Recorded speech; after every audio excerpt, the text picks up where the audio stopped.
When people are burned out, ready to leave a job and possibly the entire corporate world forever, some start a phase called career review. While this could be a fulfilling process where you list all of your accomplishments and what you learned, it often starts with questioning whether you even wanted your current job and how you ended up doing something completely different than you'd planned. That can lead to panic that you've wasted your entire career. One sneaky little cause for this: flattery. Today we'll look at how saying yes to other people was the right choice at the time and what to watch out for going forward.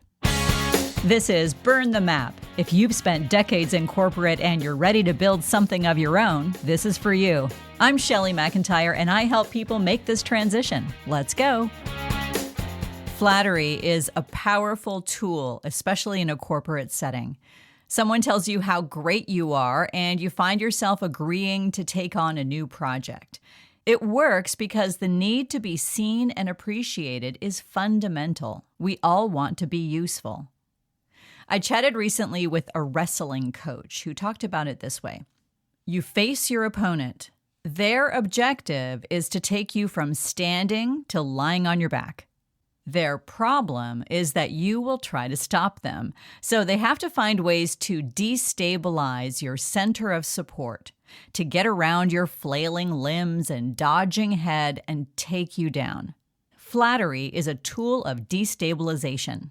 When it's done effectively, it bypasses all of the negotiating and defenses that you could raise, and that closes down your critical judgment. You say yes before you know what you just agreed to because they made you unstable in one deft move. The yes lives in the judgment gap, and your boss and colleagues know it. Every honest and joyfully given yes has a set of conditions attached, and it helps to know yours. If the new work moves your objectives forward and doesn't mess with your center of support, then you can see it as less of a burden and more of an opportunity. If it doesn't meet the conditions, you're headed to the "hey, wait a minute" moment and then to resentment. I see a couple of versions at play. The first is peer and subordinate flattery. This is the team member who displays learned helplessness, saying things like, "You're so much better at event planning than me," or tells you they can't possibly understand your area of expertise. It's the direct report who escalates every problem to you because you always solve it, or who hands in sloppy work knowing you'll correct it. None of this is accidental, and it might not even be fully conscious. It works because the flattery convinces you to take over. The result? You're doing two jobs and feeling vaguely good about it until you're not. The second type is boss flattery. This one carries institutional weight and higher stakes. It can sound like, "You've proven yourself, so here's one more direct report." Or, "I trust you more than anyone else on the team with this board presentation." The flattery and the request are a package deal. Saying no requires you to decline both the work and the recognition at the same time, which is a lot harder than declining the work alone. The reward for your extra work is implied but rarely materializes. The only real thing is the work itself. So then you notice that you're in a repeating cycle because your totally valid need to be appreciated doesn't go away. And sometimes the flattery is genuine and you actually want the opportunity being handed to you. That makes it harder to build a blanket defense against it. But this means you can stop blaming yourself.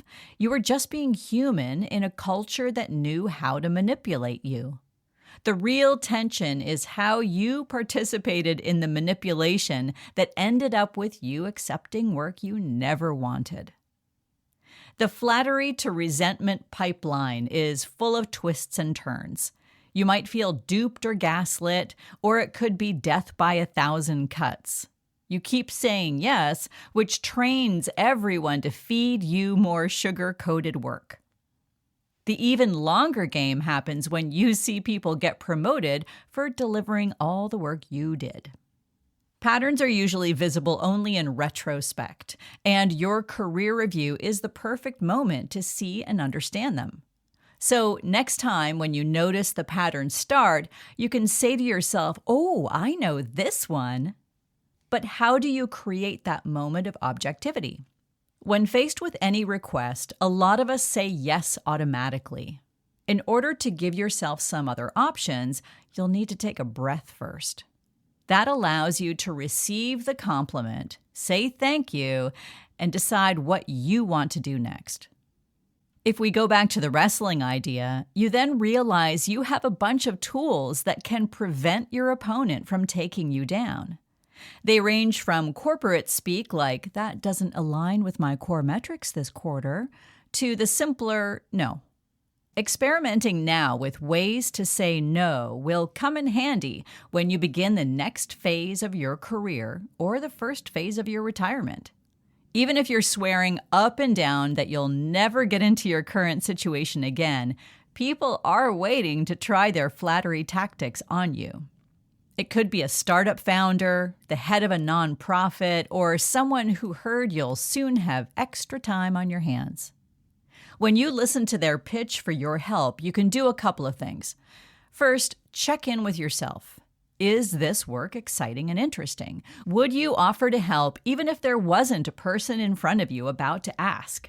Or does it advance someone else's goal using your labor? Then listen for which mechanism they use to get you to do the work. It might be the same playbook that previous colleagues or bosses used on you. This is not to say that their appreciation of you isn't valid. You have a ton of experience and relevant skills that could help with a lot of projects after you leave this job. The question is whether flattery is softening your will or if the will was there to begin with. A friend of mine left her corporate job and is volunteering for a human services agency 1 day a week.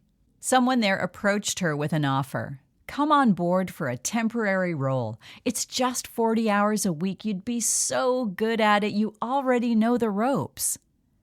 In the past, that flattery would have worked on her in a snap, and a few weeks later, she'd be wondering why she has no time for her hobbies or to look for the job she actually wants.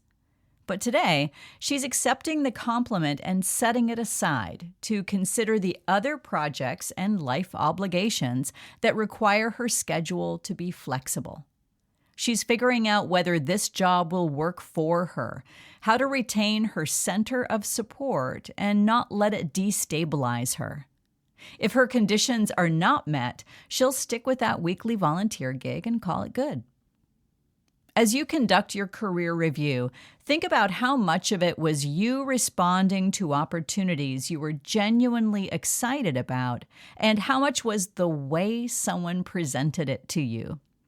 When you're faced with flattery and can take a breath to check in with your true objectives, you're less likely to feel duped later. Burn the map. Build what fits. Thanks for listening to Burn the Map. You already have what you need to build something that feels like yours. For more, visit burnthemapcoaching.com. And if this resonated, send it to someone who needs to hear it.